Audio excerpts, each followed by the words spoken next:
नमस्कार दोस्तों, आज हम स्टार्ट करेंगे भारत का संविधान एवं भारत की राज्य व्यवस्था। बिल्कुल नया सब्जेक्ट है, बिल्कुल फ्रेश सब्जेक्ट है, constitution and polity of India. वैसे तो इस सब्जेक्ट का नाम क्या है?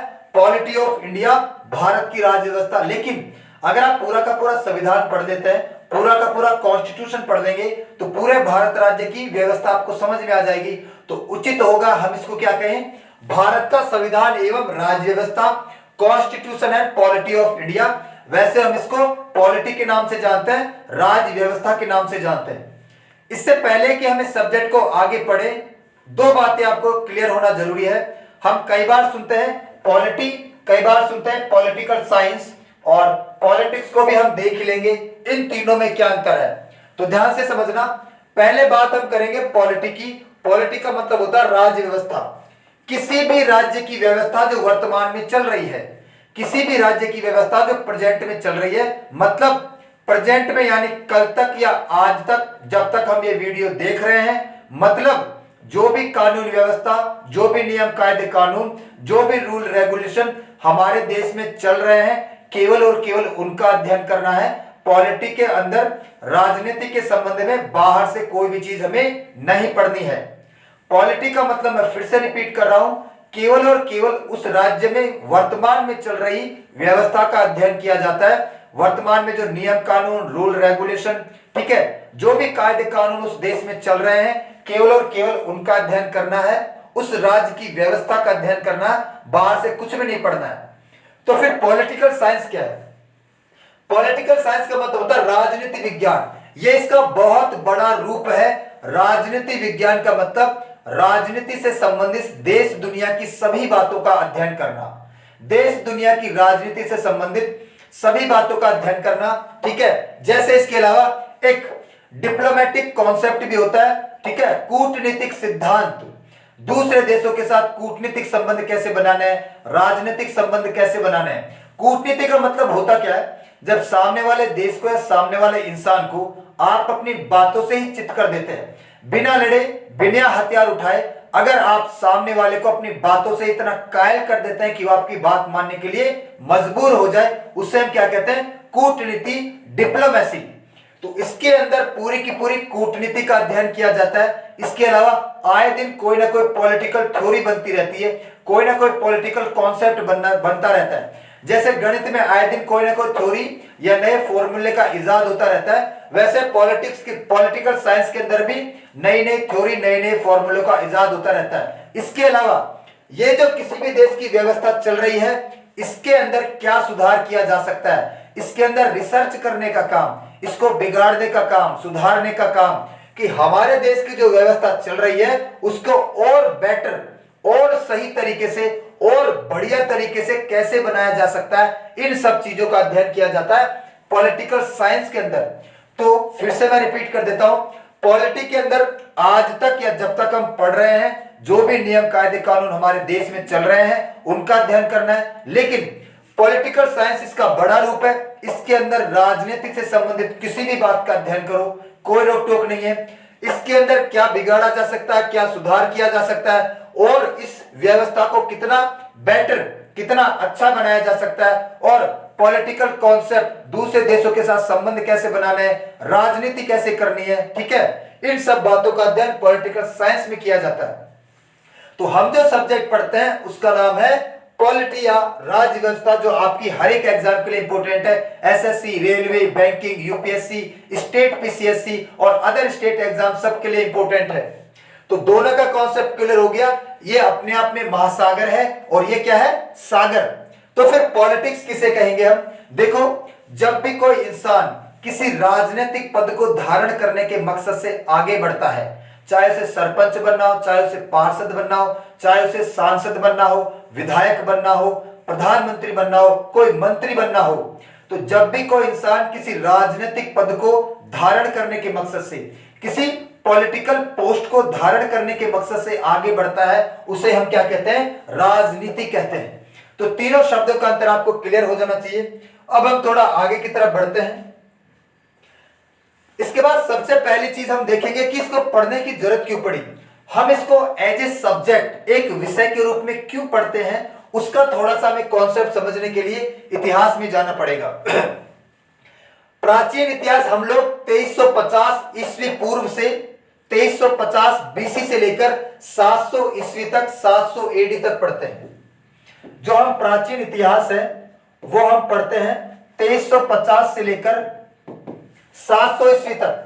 सबसे पहले बात यही जान लेते हैं कि प्राचीन इतिहास को हम 700 तक ही क्यों पढ़ते हैं, इसको 600 तक क्यों नहीं पढ़ते, 800 तक क्यों नहीं पढ़ते, 1000 तक क्यों नहीं पढ़ते, 700 तक ही क्यों रोक दिया। उसके दो बड़े रीजन है। पहला रीजन यहां पर यह है कि इस वक्त सेंट्रल एशिया में, मध्य एशिया में मुस्लिम धर्म का उदय हो चुका है 610 में, और वहां पर मुस्लिम साम्राज्य स्थापित हो गए हैं और भारत में धीरे धीरे मुस्लिम आक्रमण स्टार्ट हो गए हैं 700 एडी में या 7वीं शताब्दी में। तो पहला रीजन क्या है, 700 ईस्वी में या 7वीं शताब्दी में भारत में मुस्लिम आक्रमण स्टार्ट हो गए हैं, सेंट्रल एशिया में मुस्लिम धर्म का उदय हो चुका है। दूसरा रीजन क्या है, 7वीं शताब्दी में या 700 ईस्वी के आसपास भारत में कोई ऐसा बड़ा राजा बचा नहीं जो भारत के बड़े भूभाग को कंट्रोल कर सके। ध्यान से सुनना, दूसरा रीजन ये है, हर्षवर्धन के बाद 650 के बाद भारत में कोई ऐसा बड़ा राजा बचा नहीं जो भारत के बड़े भूभाग को कंट्रोल कर रख सके, बांध कर रख सके। इस वक्त भारत छोटे छोटे राज्यों में टूट चुका है, भारत के टुकड़े हो गए हैं, छोटे छोटे राज्यों ने अपना राज्य करना स्टार्ट कर दिया है। जैसे राजस्थान में गुर्जर प्रतिहार, ठीक है, चौहान वंश, गुजरात में चालुक्य वंश, सोलंकी वंश, ठीक है, यूपी में चंदेल वंश, मध्य प्रदेश में परमार वंश और महाराष्ट्र में राष्ट्रकूट वंश, नीचे चोल, पांड्या, चेल, बंगाल में पाल वंश। तो 700 एडी में या 700 ईस्वी में या 7वीं शताब्दी में भारत छोटे छोटे टुकड़ों में बंट चुका है। भारत में कोई ऐसा बड़ा राजा बचा नहीं जो भारत के बड़े भूभाग को कंट्रोल कर सके हर्षवर्धन के बाद, इसलिए हमने इसको 700 तक ही रोक दिया है। इसके बाद अब पढ़ते हैं मध्यकालीन इतिहास 700 से लेकर 1707 ईस्वी तक। अब इसको भी 1707 ईस्वी तक क्यों रोक दिया गया, इसको हम 1600 तक क्यों नहीं पढ़ते, 1800 तक क्यों नहीं पढ़ते। फिर से वही चीजें रिपीट हुई है। यहां पर मुस्लिम आक्रमण स्टार्ट हुए थे, यहां पर यूरोपियों का आक्रमण स्टार्ट हो गया है। मतलब यूरोपियन कंपनियां भारत में व्यापार करने के लिए आ चुकी है और अपना पैर गड़ा चुकी है भारत में। ब्रिटिश, डेनिश, डच, पुर्तगाली, ये सारी की सारी कंपनियां भारत में आ चुकी है, भारत में अपना पैर रख चुकी है। और दूसरा रीजन, ये समय है भाई औरंगजेब की मृत्यु का, ये समय है औरंगजेब की मृत्यु का। औरंगजेब जैसे भी देश को चला रहा था, कितने भी क्रूर तरीके से चला रहा था, लेकिन औरंगजेब के बाद भारत बंधा हुआ था। औरंगजेब तक भारत का पूरा भाग बंधा हुआ था, अगर साउथ का थोड़ा सा पार्ट छोड़ दिया जाए। जैसे ही औरंगजेब की मृत्यु हुई, फिर से भारत छोटे छोटे टुकड़ों में बंट गया है। राजाओं ने, निजामों ने, नवाबों ने अपना अपना एरिया बढ़ाना स्टार्ट कर दिया है। फिर से भारत छोटे छोटे टुकड़ों में बंट गया है। तो फिर से दोनों चीजें रिपीट हुई है। पहली चीज यूरोपियों का आक्रमण, यूरोपियन कंपनियों का आक्रमण भारत में हो गया है। और दूसरा समय औरंगजेब के बाद भारत में कोई ऐसा बड़ा राजा बचा नहीं जो भारत के बड़े भूभाग को कंट्रोल कर रख सके। इसलिए हम इसको क्या पढ़ते हैं 1707 तक। इसके बाद आधुनिक इतिहास 1707 से लेकर 1947 तक हम पढ़ते हैं। इसके लिए आप सभी को पता है, हमारे पूर्वजों ने, हमारे दादाओं ने, परदादाओं ने हमारी आजादी के लिए, हमें स्वतंत्र कराने के लिए, इन यूरोपियों से आजाद कराने के लिए खून पसीना बहाया है। इसलिए हम इसको पढ़ते हैं 1707 से लेकर 1947 आधुनिक भारत में। तो अगर आप ध्यान से देखोगे तो यहां हमने प्राचीन इतिहास में क्या शासन व्यवस्था चल रही थी हमारे यहाँ पर, मोहनजोदड़ो से लेकर 700 तक वो हमने पढ़ लिया इतिहास में। फिर 700 से लेकर 1707 तक क्या व्यवस्था चल रही थी, कैसे सिस्टम थे, कैसे टैक्स लिया जाता था, राजा कैसे होते थे, कैसी शासन प्रणाली थी, वो हमने इसलिए पढ़ दिया। 1707 से लेकर 1947 तक यूरोपियों ने जैसे भी हमारे देश को चलाया है, उनकी शासन प्रणाली हमने इसके अंतर्गत पढ़ ली। तो एक बात बताओ, 1947 से लेकर आज तक क्या हुआ, इस शासन प्रणाली का अध्ययन हम कहां करें। 1947 से लेकर आज तक हमारे देश में जो भी नियम कानून चल रहे हैं, जो भी रूल रेगुलेशन चल रहे हैं, जो भी शासन व्यवस्था चल रही है, जिन भी कानूनों के आधार पर हमारा देश चल रहा है, उसका अध्ययन कहां किया जाए? तो उन सब का अध्ययन हम किसमें करते हैं? पॉलिटी के अंदर, मतलब राज्य व्यवस्था के अंदर। तो हमारे सब्जेक्ट का क्या नाम है? पॉलिटी ऑफ इंडिया, भारत की राज्य व्यवस्था। क्यों जरूरत पड़ी?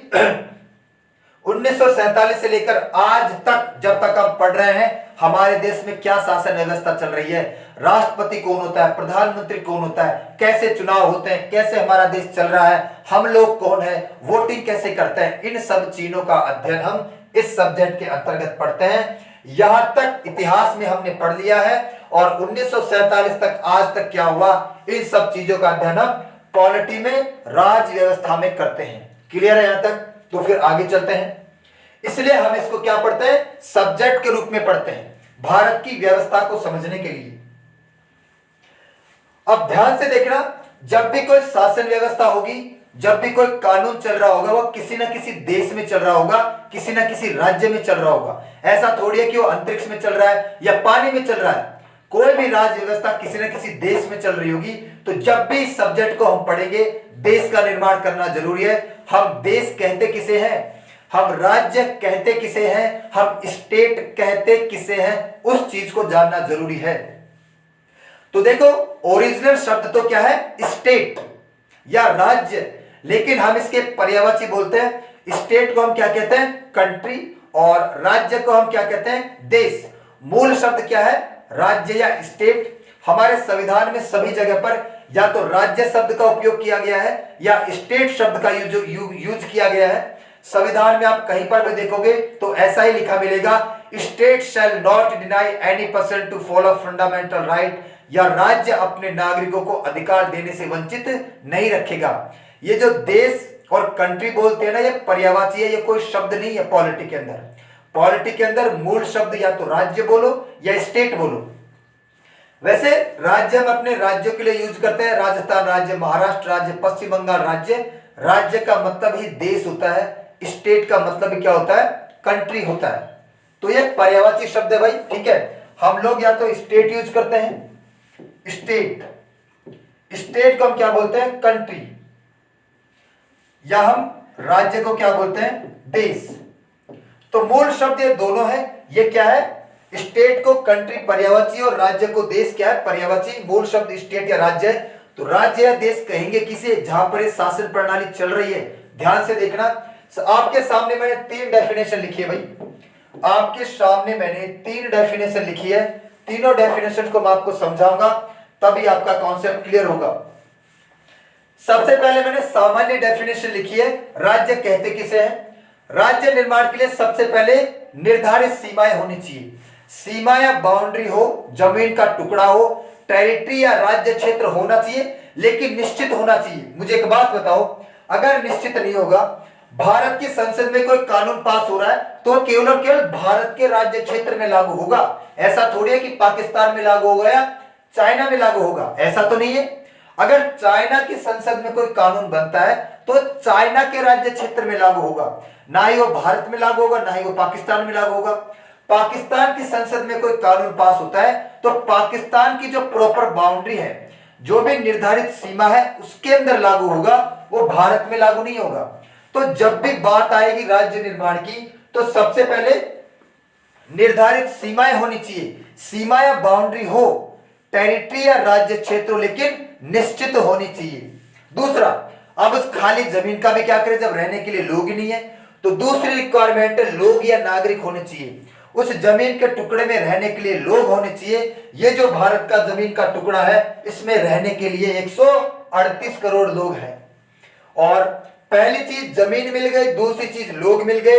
अब आप इंसान की प्रवृत्ति को जानते हैं, अगर इनको खुला छोड़ दिया गया तो कोई शासन प्रणाली नहीं है, पूरे के पूरे देश को ये मछली बाजार बना देंगे। तो इन सबको कंट्रोल करने के लिए सरकार का होना जरूरी है या नियम कानूनों का होना जरूरी है, तभी एक देश चल पाएगा। तो तीसरी रिक्वायरमेंट क्या है? नियम कानून होने चाहिए या कोई ना कोई सरकार होनी चाहिए। तो सामान्य डेफिनेशन, अगर ये 3 चीज है तो हम उसको आसानी से राज्य या स्टेट कह देंगे, देश या कंट्री कह देंगे। पहली चीज निर्धारित सीमाएं, दूसरी लोग या नागरिक, और तीसरी नियम कानून या सरकार। लेकिन जो पूरी दुनिया में डेफिनेशन फॉलो की जाती है वो की जाती है निकोलो मैकियावेली की। निकोलो मैकियावेली एक इटालियन डिप्लोमेट थे, इटली के क्या थे, राजनीतिज्ञ थे। इन्होंने एक डेफिनेशन दी है राज्य की और इन्होंने राज्य निर्माण के 5 स्रोत बताए हैं कि अगर ये 5 स्रोत होंगे उसे हम राज्य या स्टेट कहेंगे। पहला, राज्य क्षेत्र। राज्य क्षेत्र मतलब जमीन, बाउंड्री होनी चाहिए। दूसरा, लोग या नागरिक होने चाहिए, बिल्कुल सही बात है। तीसरी, सरकार या गवर्नमेंट होनी चाहिए, ये तो यहां पर कॉमन है। फिर उन्होंने एक कदम आगे बढ़ के बोला कि संप्रभुता या सोवरेनिटी, वो देश इंडिपेंडेंट होना चाहिए, स्वतंत्र होना चाहिए, किसी का गुलाम नहीं होना चाहिए। और पांचवा इन्होंने कहा मान्यता, रिकॉग्निशन मिली होनी, उसको मान्यता मिली हुई होनी चाहिए किसी न किसी देश से या यूनाइटेड नेशंस ऑर्गेनाइजेशन, संयुक्त राष्ट्र संघ से। ठीक है, तो पांचवा तत्व इन्होंने बताया मान्यता या रिकॉग्निशन होनी चाहिए। लेकिन मैं ये कहता हूं कि अगर ये दो चीजें नहीं भी है तो भी हम उसे देश कहेंगे। कैसे? सबसे पहले हम अपना ही एग्जांपल लेते हैं। 1947 से पहले भारत गुलाम था, सॉवरेन कंट्री नहीं था, संप्रभुत्व कंट्री नहीं था, फिर भी भारत एक देश था। तो ये कोई कंपलसरी डेफिनेशन नहीं कि साहब वो इंडिपेंडेंट होना चाहिए, स्वतंत्र होना चाहिए। हमें देख लो 1947 से पहले हम सॉवरेन नहीं थे, संप्रभुत्व नहीं थे, फिर भी हम देश थे, भारत एक देश था। अभी रिसेंट का एग्जांपल ले लेते हैं, अफगानिस्तान। अफगानिस्तान पर किसका राज था? अमेरिका का गुलाम था, लेकिन फिर भी हम उसको क्या कहते थे? अफगानिस्तान एक देश है। तो ये कोई कंपलसरी डेफिनेशन नहीं है, इन तीनों चीजों से भी काम चल जाएगा। और अब इसको लेते हैं मान्यता को, रिकॉग्निशन। वैसे तो दुनिया में 204 या 206 कंट्री है भाई, लेकिन यूनाइटेड नेशंस ऑर्गेनाइजेशन, संयुक्त राष्ट्र संघ उनको 195 देश ही मानता है। संयुक्त राष्ट्र संघ के अकॉर्डिंग इस दुनिया में 195 देश ही है। और आप देखो, अगर संयुक्त राष्ट्र संघ किसी देश को मान्यता नहीं भी देता है तो ज्यादा से ज्यादा क्या होगा? उसके साथ लोग उठेंगे बैठेंगे नहीं, चाय पानी कम पिएंगे, हुक्का पानी कम पिएंगे, व्यापार कम करेंगे, लेकिन वो देश तो है। जैसे पाकिस्तान कहता है कि हम इजराइल को मान्यता नहीं देंगे, मत दे भाई मान्यता, इजराइल देश तो है। वैसे दुनिया में बहुत सारे देश हैं जिनको यूएनओ मान्यता नहीं देता है या और देश मान्यता नहीं देते, लेकिन वो देश तो है। भले इनके साथ व्यापार कम किया जाता है, हुक्का पानी कम चलता है, उनके साथ कम बैठते हैं, कम चाय पानी होती है, लेकिन देश तो है। तो मैं ये कहता हूं कि अगर ये दोनों तत्व ना भी हो तो भी हम उसे क्या कह देंगे? देश या राज्य कह देंगे, क्योंकि इन तीनों चीजों से काम चल जाएगा। तो निकोलो मैकियावेली की डेफिनेशन को पूरी दुनिया में फॉलो किया जाता है, सही माना जाता है कि कम से कम 5 तत्व होने चाहिए एक सही राज्य निर्माण के लिए। और निकोलो मैकियावेली ने ही स्टेट शब्द दिया है। निकोलस मैकियावेली इटली के थे, इन्होंने इटालियन भाषा में शब्द दिया था स्टेटो। स्टेटो को फिर लैटिन भाषा में कन्वर्ट किया गया स्टेटस, और इंग्लिश में हम इसको क्या बोलते हैं? स्टेट। तो मूल शब्द क्या है? स्टेट की व्युत्पन्न या डिराइव्ड कहां से हुआ है? स्टेट शब्द डिराइव्ड हुआ है स्टेटो से। स्टेटो इटालियन शब्द है, स्टेटो को फिर लैटिन में कन्वर्ट किया गया स्टेटस, और इसको फिर इंग्लिश में कन्वर्ट किया गया स्टेट। तो स्टेट शब्द मूल रूप से किसने दिया है? निकोलो मैकियावेली ने। और कहां पर दिया है? उनकी बड़ी एक फेमस बुक है जिसका नाम है the Prince. Bar bar exam में आता है द प्रिंस, एक किताब का नाम है निकोलस मैकियावेली। इसमें इन्होंने राज्य की परिभाषा दी है और पूरे के पूरे राज्य निर्माण का स्रोत या क्या कहते हैं पॉलिटी, एक देश को कैसे चलाना चाहिए, बहुत ही इंटरेस्टिंग बुक है। तो द प्रिंस बुक में उन्होंने स्टेट की डेफिनेशन दी है और पूरी दुनिया में इसे फॉलो किया जाता है। लेकिन अगर ये दोनों तत्व नहीं भी है तो काम चल जाएगा, हम उसे देश कहेंगे। तो ध्यान रखना, इन तीनों चीजों से भी काम चल जाएगा। और हमारे प्रकांड विद्वान कौटिल्य, चाणक्य, विष्णुगुप्त ने की राज्य की परिभाषा दी है, और उन्होंने राज्य की परिभाषा दी है जिसको हम सप्तांग सिद्धांत कहते हैं। सप्तांग सिद्धांत कौटिल्य ने, चाणक्य ने, विष्णुगुप्त ने दिया है। तीनों एक के ही नाम है और इनके सप्तांग सिद्धांत को समझते हैं। इनके अनुसार एक सही राज्य उसे कहेंगे जिसके पास ये 7 चीजें हैं, 7 तत्व हैं। सबसे पहला, स्वामी, एक राजा होना चाहिए दूसरी बात इन्होंने कही मंत्री या मिनिस्टर होने चाहिए उस राजा की सहायता के लिए, क्योंकि अकेला राजा देश को संभाल नहीं पाएगा। तीसरा इन्होंने कहा जनपद होना चाहिए। जनपद में दोनों चीज आती है, लोग और राज्य क्षेत्र, रहने वाले लोग और जमीन का टुकड़ा। तो जनपद में दोनों आते हैं भाई, people and territory, people and territory दोनों आते हैं जनपद के अंदर। चौथा उन्होंने कहा दुर्ग, जो भी आपका राज्य है उसका दुर्ग फोर्टिफिकेशन होना चाहिए, किलेबंदी होनी चाहिए। अगर आपको लंबे समय तक राज्य चलाना है तो फोर्टिफिकेशन होना चाहिए, किलेबंदी होनी चाहिए।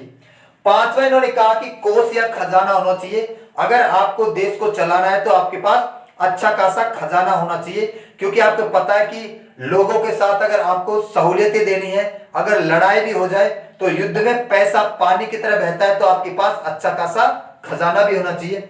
फिर उन्होंने छठे नंबर पर कहा कि अगर आपको देश अच्छा खासा चलाना है तो अच्छी खासी सेना का होना जरूरी है, आर्मी का होना जरूरी है।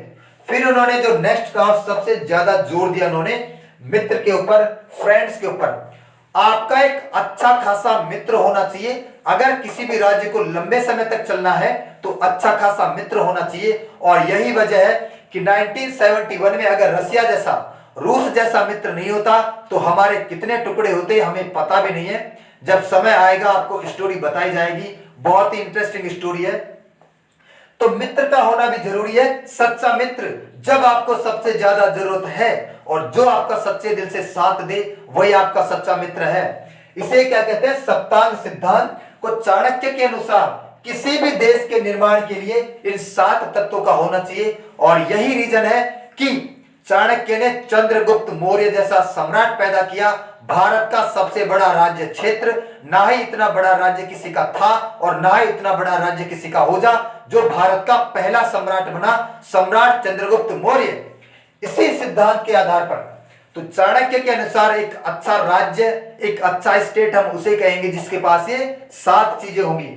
स्वामी या राजा होना चाहिए, मंत्री होना चाहिए उसकी सहायता के लिए, जनपद होना चाहिए, लोग और राज्य क्षेत्र, दुर्ग होना चाहिए, किलेबंदी होनी चाहिए, कोष या खजाना होना चाहिए, सेना या आर्मी होनी चाहिए और मित्र या फ्रेंड होना चाहिए। तो मैंने आपको तीनों डेफिनेशन बताई है। ये सामान्य डेफिनेशन है, इसको वर्तमान में पूरी की पूरी दुनिया फॉलो करती है। 5 तत्व जो निकोलो मैकियावेली ने दिया है और सप्तांग सिद्धांत दिया है कौटिल्य ने, चाणक्य ने। तो आगे की तरफ बढ़ते हैं बच्चों। तो इसे हम क्या कहते हैं, राज्य। ठीक है, अब देखो राज्य हमने समझ लिया है। एक बात आप सभी को पता होना चाहिए कि संविधान हमें लिखने की जरूरत ही क्यों पड़ी है। ध्यान से देखना, 1947 से पहले भारत गुलाम था। जो नियम कायदे कानून बनाए गए थे वो गुलामों के लिए थे, वो भारत के स्वतंत्र नागरिकों के नियम कानून नहीं थे। अब अगर 1947 में हम स्वतंत्र हैं तो हमें स्वतंत्र नागरिकों के लिए, स्वतंत्र नागरिकों के द्वारा स्वतंत्र रूप से नियम कायदे कानून बनाने हैं। तो उनकी तरफ से मरे या जिए, हंसे या रोए, मर्जी भर का टैक्स वसूल करना है। कोई आपदा आ जाए, कोई बीमारी आ जाए, उनको कोई फर्क नहीं पड़ता है। ठीक है, तो वो नियम कानून गुलामों के थे, हमारी कोई सुनवाई नहीं थी। अब अगर हम आजाद हुए हैं तो नए नियम कानून हमें लिखने हैं हमारे स्वतंत्र लोगों के लिए, स्वतंत्र रूप से। वरना आप खुद सोच के देखें, उन्हीं नियम कानूनों से हमें चलना होता तो हम आजाद क्यों हुए थे। अगर हम आजाद हुए हैं तो नए नियम कानून हमें लिखने हैं और उन्हीं नियम कानूनों को हमने संविधान की किताब में लिखा है। तो हम संविधान डायरेक्ट स्टार्ट नहीं करेंगे, सबसे पहले हम संविधान सभा पढ़ेंगे, क्योंकि संविधान सभा ने हमारे संविधान को बनाया है। उसके बाद हम संविधान को पढ़ेंगे। ठीक है, संविधान सभा की मांगे कब कब हुई, संविधान सभा की बैठक कब कब हुई, संविधान सभा के लिए चुनाव कैसे कैसे हुई। ठीक है, संविधान सभा के लिए कौन कौन सी समितियां बनी, कैसे प्रस्तावना लिखी गई, उसके बाद कहीं जाकर संविधान को पढ़ने का मजा है। बहुत ही इंटरेस्टिंग शब्द है, सब्जेक्ट है। तो संविधान क्या है, तो अगर आपसे कोई पूछे कि हमें संविधान लिखने की जरूरत क्यों पड़ी, तो एक लाइन में आंसर देना, जो नियम कायदे कानून अंग्रेज बनाए थे वो गुलामों के लिए थे, वो भारत के हित में नहीं थे। इसलिए हमें नए नियम कानूनों की अत्यंत आवश्यकता थी, इसीलिए हमने संविधान लिखा। तो अब हम समझते हैं कि संविधान किसे कहते हैं, व्हाट इज कॉन्स्टिट्यूशन। वैसे तो संविधान की एक लाइन की डेफिनेशन है कि संविधान एक ऐसा दस्तावेज है जिसमें सारे के सारे नियम कानून लिखे हुए हैं किसी भी देश को चलाने के लिए। लेकिन इतना छोटा शब्द नहीं है, अगर ये पूरे के पूरे देश को चला रहा है तो बहुत बड़ा शब्द होगा। कितना बड़ा शब्द है हम अभी देखते हैं, थोड़ा यहां से समझने की कोशिश करते हैं। अगर हम संविधान को तोड़ेंगे तो संविधान को तोड़ने के बाद सम प्लस विधान बनता है। विधान का मतलब होता है कानून। देखो, एक तो होता है सपूत, एक होता है कपूत। किसी भी मूल शब्द के आगे अगर स उपसर्ग लग जाता है, किसी भी शब्द के आगे स उपसर्ग लग जाता है, उसका मतलब क्या हो जाता है? सर्वश्रेष्ठ बेटा, सर्वश्रेष्ठ, उसका जैसा कोई है ही नहीं। और कपूत, पूत के आगे अगर क लग गया तो मतलब सबसे बेकार, सबसे घटिया, सबसे खराब। तो अगर पूत के आगे स उपसर्ग लगता है तो सबसे बढ़िया। वैसे देखो, विधान, विधान का मतलब कानून, एक ऐसा कानून जो सर्वश्रेष्ठ है, सर्वोपरि है, सबसे बड़ा है, उससे बड़ा कोई भी नहीं है। चाहे वो राष्ट्रपति है, चाहे वो प्रधानमंत्री है, चाहे वो हमारी संसद है, कोई भी हो, ये लोग इस संविधान की किताब को पढ़ पढ़ कर देश चलाते हैं। तो सबसे बड़ा कौन हो गया? संविधान। तो सम प्लस विधान, ऐसा विधान जो सबसे बड़ा है, सबसे सर्वश्रेष्ठ है। स उपसर्ग लगते क्या बन जाता है भाई? सर्वश्रेष्ठ या सबसे बड़ा। मैं आपको एक एग्जाम्पल के माध्यम से समझाता हूं। देखो, मान लेते हैं कि किसान है, किसान ने डकैती डाल दी और आप सभी को पता है 1 महीने के अंदर अंदर इस किसान को 1 साल की सजा मिल जाएगी। उचित है, आराम से मिल जाएगी। अब यही काम करवाते हैं विधायक के बेटे से या किसी पैसे वाले के बेटे से, उद्योगपति के बेटे से। अब ये विधायक का बेटा यही डकैती डालता है, तो अब ये केस 1 महीने के अंदर अंदर नहीं सुलझेगा। अब ये केस 20 साल तक चलने वाला है, 15-20 साल तक चलेगा। क्यों चलेगा? क्योंकि 2 बड़े ही इंटरेस्टिंग चीजें हैं, पैसा और पावर। पैसा और पावर जिसके पास है, इससे एक चीज पनपती है जिसे हम क्या कहते हैं? भ्रष्टाचार। जिसमें इंसान के पास पैसा या पावर होता है, भ्रष्टाचार अपने आप उत्पन्न हो जाता है। भ्रष्टाचार है क्या? जब भी इंसान के पास पैसा या पावर आता है ना, तो वो अपनी सहूलियत ढूंढने लग जाता है, अपने लिए आराम ढूंढने लग जाता है। अगर उसने कोई ऐसा काम किया तो फिर वो फोन से ही करने की कोशिश करेगा या पैसे के बल पर करने की कोशिश करेगा। तो 2 चीजों की वजह से एक बहुत ही बढ़िया चीज पनपती है जिसको हम भ्रष्टाचार कहते हैं। तो विधायक का बेटा है, इसके पास पैसा भी है, पावर भी है, तो इसका इस्तेमाल करेगा। ये पुलिस को खरीदेगा, ये जज को खरीदेगा, ये गवाहों को खरीदेगा, ये वकीलों को खरीदेगा, और ये केस लंबा चलने वाला है 15-20 साल। लेकिन जब भी इस केस का फैसला आएगा, इसको भी बराबर सजा मिलेगी, ना ही 1 दिन कम, ना ही 1 दिन ज्यादा। क्योंकि संविधान ने तो किसी के साथ भेदभाव नहीं किया, उसके सामने तो सभी नागरिक सामाजिक, आर्थिक और राजनीतिक रूप से बराबर है। स्टेटस के आधार पर, जाति के आधार पर, पैसे के आधार पर या किसी राजनीतिक स्टेटस के आधार पर किसी के साथ भेदभाव नहीं किया है। संविधान ने तो यह कहा कि वो कोई भी भारत का नागरिक हो, अगर उन्होंने एक ही अपराध किया है और उसकी जो सजा लिखी हुई है वही बराबर मिलेगी।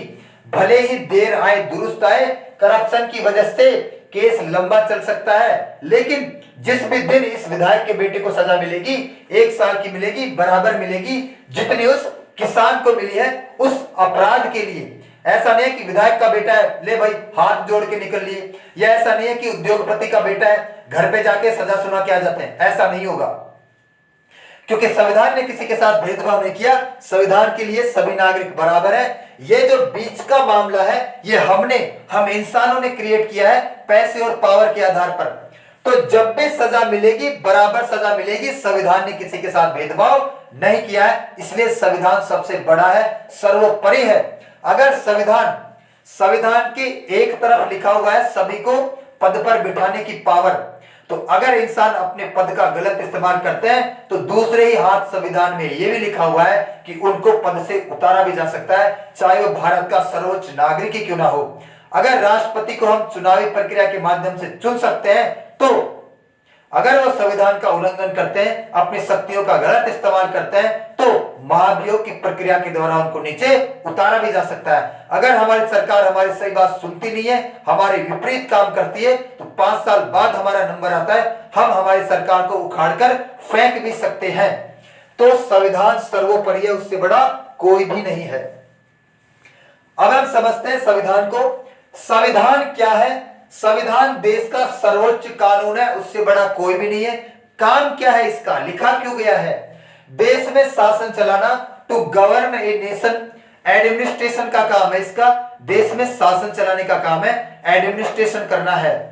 तो संविधान सर्वोच्च कानून है जिसका काम देश में शासन चलाना है। अब ये तो रही एक बुक, एक किताब है भाई, किताब निर्जीव वस्तु है, वो देश में शासन चला नहीं सकती। तो शासन कौन चलाएंगे? इंसान, और सारे के सारे इंसान पहुंच भी नहीं सकते। कुछ गिने चुने लोग होते हैं हमारी सरकार में जो देश को चलाते हैं, हम उनको हमारे द्वारा चुनकर भेजते हैं प्रतिनिधि के रूप में, सांसद के रूप में, विधायक के रूप में, पार्षद के रूप में, सरपंच के रूप में। ठीक है, तो सरकार देश को चलाती है क्योंकि एक किताब है, चला नहीं सकती, निर्जीव वस्तु है, हाथ पैर नहीं है। तो इंसान लोग चलाएंगे और सारे के सारे इंसान पहुंच भी नहीं सकते संसद भवन में या विधानसभाओं में। तो गिने चुने लोग हमारे देश को चलाते हैं। और ऐसा कहा गया कि सरकार लोकतांत्रिक तरीके से चुनी जाएगी। हमारा देश कैसा है? लोकतांत्रिक, सरकार लोकतांत्रिक तरीके से चुनी जाएगी। तो लोकतंत्र का मतलब क्या होता है? ऐसा तंत्र या ऐसा शासन जिसमें आम जनता के द्वारा अपनी सरकार को चुना जाता है। आम जनता के द्वारा चुनावी प्रक्रिया के माध्यम से अपनी सरकार को चुनना क्या कहलाता है? लोकतंत्र। देखो एक बार यहां पे आ जाओ थोड़ा सा इधर। हम अपने आप को लोकतंत्र भी कहते हैं और गणतंत्र भी कहते हैं। हम अपने आप को डेमोक्रेटिक भी कहते हैं और रिपब्लिक भी कहते हैं। क्या अंतर है दोनों में? लोकतंत्र, गणतंत्र, तंत्र का मतलब क्या होता है? शासन। तंत्र का मतलब क्या होता है? शासन। तो तंत्र मतलब शासन, लोकतंत्र का मतलब ऐसा तंत्र जिसके अंदर सरकार लोगों के द्वारा चुनी जाए या सरकार बनाने के लिए लोग चुनावी प्रक्रिया के माध्यम से चुने। जैसे नरेंद्र दामोदर दास मोदी प्राइम मिनिस्टर है, तो इसको बनारस की जनता ने चुन के भेजा है वोटिंग के माध्यम से। अब ये सबसे ज्यादा पॉपुलर है तो प्रधानमंत्री बन गए। तो लोकतंत्र का मतलब ऐसा तंत्र जिसमें आम लोगों के द्वारा अपनी सरकार को चुना जाता है और जिसके माध्यम से हम क्या बनाते हैं? प्रधानमंत्री। लोकतंत्र के माध्यम से हम क्या चुनते हैं? प्रधानमंत्री को चुनते हैं। तो फिर गणतंत्र क्या है? देखो, गणपति, गणमान्य, जिस भी शब्द के आगे गण उपसर्ग लग जाता है हिंदी में, उसका मतलब क्या होता है? सर्वश्रेष्ठ या सबसे पहले आने वाला। सॉरी, गण उपसर्ग का मतलब होता है जो सबसे पहले आएगा, जो सबसे बड़ा है, जो सबसे पहले आएगा। गणपति देवताओं में सबसे पहले आने वाला। गणमान्य सभी अतिथियों में सबसे पहले आने वाला अतिथि गणमान्य अतिथि। लेकिन हम देखते क्या है, जितने भी नेता स्टेज पे बैठे रहते हैं सबके लिए लोग गणमान्य अतिथि, गणमान्य अतिथि, गणमान्य अतिथि चिल्लाते रहते हैं। ध्यान से सुनना, पूरी की पूरी सभा में केवल और केवल एक गणमान्य अतिथि हो सकता है। चाहे सभा कितनी ही बड़ी हो, चाहे सभा कितनी ही छोटी हो, केवल पूरी की पूरी सभा में एक ही गणमान्य अतिथि हो सकता है। लेकिन इनको समझाए कौन? सभी को गणमान्य गणमान्य गणमान्य बोलते रहते हैं। एक सभा में एक ही गणमान्य हो सकता है। गणपति देवताओं में सबसे पहले आने वाला, गणमान्य सभी अतिथियों में सबसे पहले आने वाला। तो गणतंत्र एक ऐसा तंत्र जिसमें सबसे पहले कोई इंसान आएगा जो सबसे बड़ा होगा, उसको हम राष्ट्रपति के नाम से जानते हैं, प्रेसिडेंट के नाम से जानते हैं। तो हम लोकतंत्र भी है, गणतंत्र भी है, मतलब हमारे यहाँ पर प्रधानमंत्री भी पाया जाता है। गणतंत्र की वजह से हमारे यहाँ पर राष्ट्रपति भी पाया जाता है। और हमें नहीं, जो भी देश अपने आप को गणतंत्र और लोकतंत्र बोलेगा वहां पर प्रधानमंत्री और राष्ट्रपति दोनों पोस्ट पाई जाएगी। अब वो डिपेंड करता है कि उस देश ने पावर ज्यादा किसको दे रखी है। जैसे हमने पीछे से सारी की सारी पावर प्रधानमंत्री को दे रखी है। अगर हम रूस की बात करें तो उसने सारी की सारी पावर राष्ट्रपति को दे रखी है। वैसे यहां पर होता प्रधानमंत्री भी है, लेकिन हमने उसका नाम गलती से ही सुना है।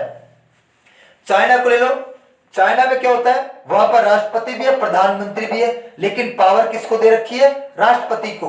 तो ध्यान से सुनना, जो भी देश अपने आप को लोकतंत्र गणतंत्र बोलेगा, प्रधानमंत्री भी होगा और राष्ट्रपति भी होगा। तो अब यहां आ जाते हैं, हमारे देश को चलाती है सरकार, और हमने कहा सरकार लोकतांत्रिक तरीके से चुनी जाएगी। सरकार, the government is formed by democratic process. Democratic process का मतलब आम जनता वोट डाल के अपनी सरकार को चुनेगी। और इसी शब्द की वजह से हमारी इज्जत है, वरना हमारी इज्जत उतनी ही रह जाएगी जितनी चाइनीज नागरिकों की है। हमारी इज्जत भी उतनी रह जाएगी जितनी चाइनीज नागरिकों की है।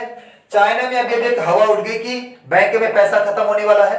अभी 2 दिन पहले की बात है, जनता सारी की सारी बैंक में पहुंच गई और वहां पर बोली कि हमारे पैसे वापस करो। तो चाइनीज सरकार ने टैंक खड़े कर दिए जनता की तरफ मोड़ के कि आओ पैसे ले जाओ। बाकायदा मिलिट्री के टैंक खड़े कर दिए।